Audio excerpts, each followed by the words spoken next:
The Bitcoin hash rate crashed by nearly 25% in just one day, and it happened exactly at the same time that the United States launched an attack on Iran with 7 B-2 bombers. And as we all know how the internet works, the rumor mill started boiling instantly, and conspiracy theories began spreading like wildfire. One theory comes from Keiser, who threw out the idea, what if the US used the nuclear weapons story as a cover to hit Iran's Bitcoin mining facilities? So what if the US used the narrative of Iran's nuclear weapons as a pretext to destroy Iranian mining hardware? Today we're going to take a closer look at this theory. Is it actually plausible? How relevant is Iran in the Bitcoin mining world right now? All of that and more in today's video. Let's dive in. And with that, a warm welcome to a new video on this channel. One thing I can tell you right away, if the Bitcoin hash rate drops by 25%, then of course I get a bit excited here with my little NerdX miner, because our chances of finding a valid block just went up. And if you want to know how likely it is to find a block via solo mining, check out one of my recent videos. It should pop up right here. But now, let's get back to the actual topic. First, we need to ask, does Iran even play a significant role in Bitcoin mining? And the answer is, it definitely did in the past. A few years ago, Iran was responsible for an estimated 4 to 7% of the global Bitcoin mining network, a highly respectable share for a country under such sanctions. Due to those sanctions, Iran shifted towards alternative currencies like Bitcoin. With massive oil and gas reserves, electricity in Iran is, or was, extremely cheap. Add state support, plus cooler temperatures in the north, and you had a nearly perfect setup for mine. But let's be realistic. Over the last 1 to 2 years, not much has changed positively for Iran. In fact, growth has stagnated.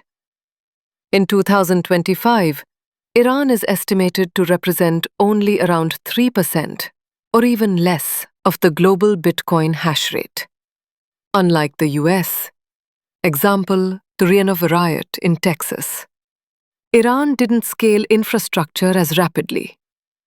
Iran was once among the top 5 mining nations, which is impressive. But that time is over. So even if all mining farms in Iran were taken offline, it would still only account for about 3% of global hash power. Meaning, a 25% drop in the hash rate cannot be caused solely by an Iranian shutdown. But let's entertain the theory a bit longer. It wouldn't be the first time Iran's financial infrastructure was targeted. There was a crypto exchange hack, allegedly by Israeli hackers, stealing up to $80 million. Iran's banking systems have suffered outages, possibly due to cyber attacks as well. Attacking a nation's payment systems is a known wartime strategy, both to cause chaos and to weaken the opponent. So if Israel does it, why not also the US? Now, let's look at the main argument behind this theory. On the daily hash rate chart, you can clearly see that the drop coincided exactly with the day of the bombing. While it's true that 20 to 25% drops have happened before, 25% or more is rare. Usually, drops are around 15 to 20%. So yes, this one is notable. But there are many other possible reasons for the drop. And that brings us to a common misconception. People often don't understand how the hash rate is measured. The graph is not updated in real time when you plug in or unplug a miner. Even if you added 10,000 miners, it wouldn't show up instantly. Why? The hash rate is estimated based on how quickly the Bitcoin network finds new blocks. If blocks are found faster, say every 9 minutes instead of 10, the estimated hash rate goes up.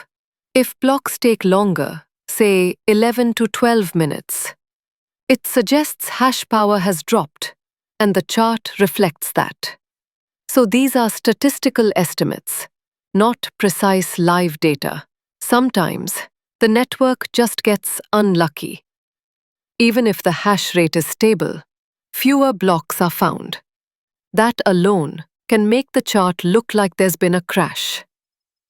Add to that other possible causes like energy grid reallocation, for example, power used for AC during heat waves in the US, maintenance, or heat-related shutdowns. So yes, this theory from Max Keiser is intriguing, and I totally get it. But here's the summary. Iran's current mining power is not enough to explain a 25% hash rate crash. The way the hash rate is measured has statistical noise. Power grid shifts in other regions, like the US, can also cause big fluctuations. So in my view, more arguments against the theory than for it. Still, fascinating to explore. I hope you found this interesting and learned something new. We'll talk more this week about the Bitcoin price, which remains surprisingly stable above $100,000 despite the global chaos. If you enjoy content like this, please don't forget to like and subscribe. And I'll see you in the next video. Take care.